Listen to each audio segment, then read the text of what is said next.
Hello, my dear friends. I wish to tell you a tale of joy and suffering, of pain and reward, a tale of travel. I am here on beautiful Sanur Beach in Bali, and I've just spent the past 10 days with my family celebrating Christmas the way Christmas was meant to be celebrated on a tropical island. But getting here was no small matter. No. Like Dante before me, before I was able to enter paradise, first I had to traverse the inferno. Let me tell you the tale of the worst flight in the entire world. It began simply enough. It began with me taking the bus from my school in Tongzhou to the train station in Tongzhou, which I had technically never done before, but figured out well enough. And then what followed was a relatively mild 14-hour train ride, but with a sleeper car, on which I read an entire Jin Yong novel. I arrived in Shanghai at 5 a.m., 4 a.m., 4 a.m. I arrived in Shanghai at 4 a.m., along with, maybe 2 other people. The train was virtually empty. It seems no one else wanted to take a 14-hour overnight train that arrives still in the middle of the night.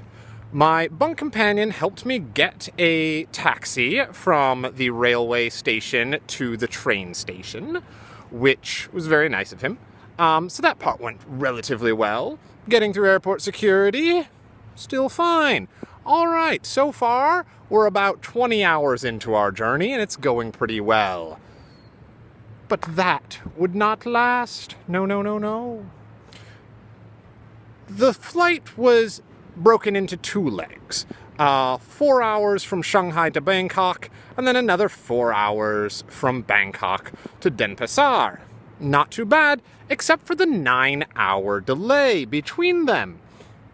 And initially, I was excited about this delay. Oh, that's enough time for me to go out into the city and see a little Bangkok, get a little mini-adventure in the middle of my adventure. Sadly, apparently that's against the rules. And so I was forced to spend those 9 hours in the Bangkok airport, which, I am sad to say, as far as airports go, is not a particularly nice one. And so my 9 hours pass via naps and computer games and terrible airport food. And finally, I'm allowed onto my second leg of my flight, from Bangkok to Denpasar. And there's something you should know about me. And that something is that I am very prone to motion sickness.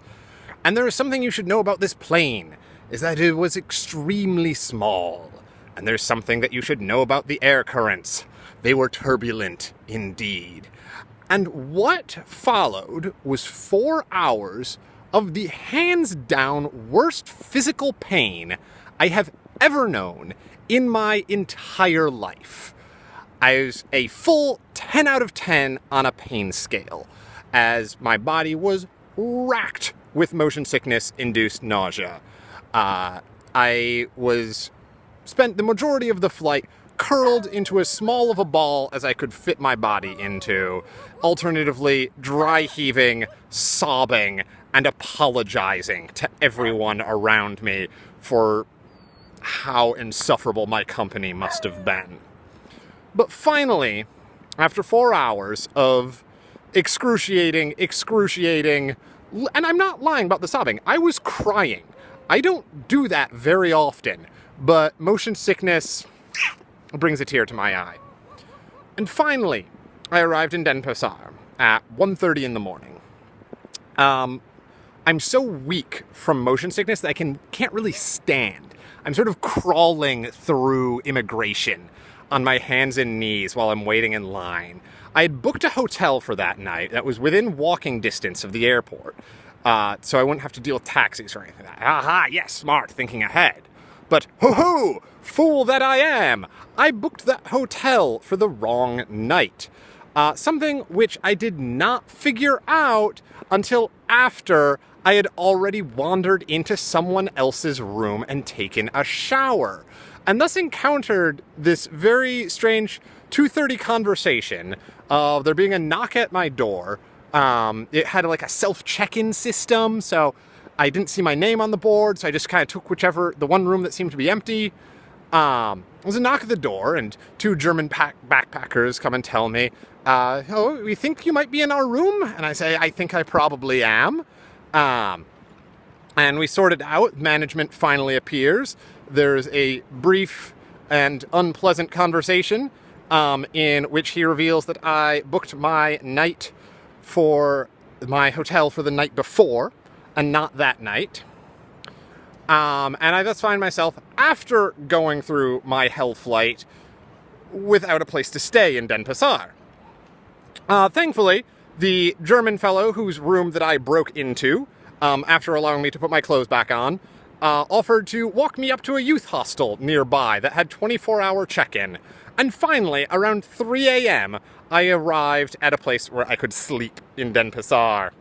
The next day, I meet up with my family and spend the following week and a half gorging myself on tropical fish and exotic fruit juices and exploring the beautiful wonders of Bali.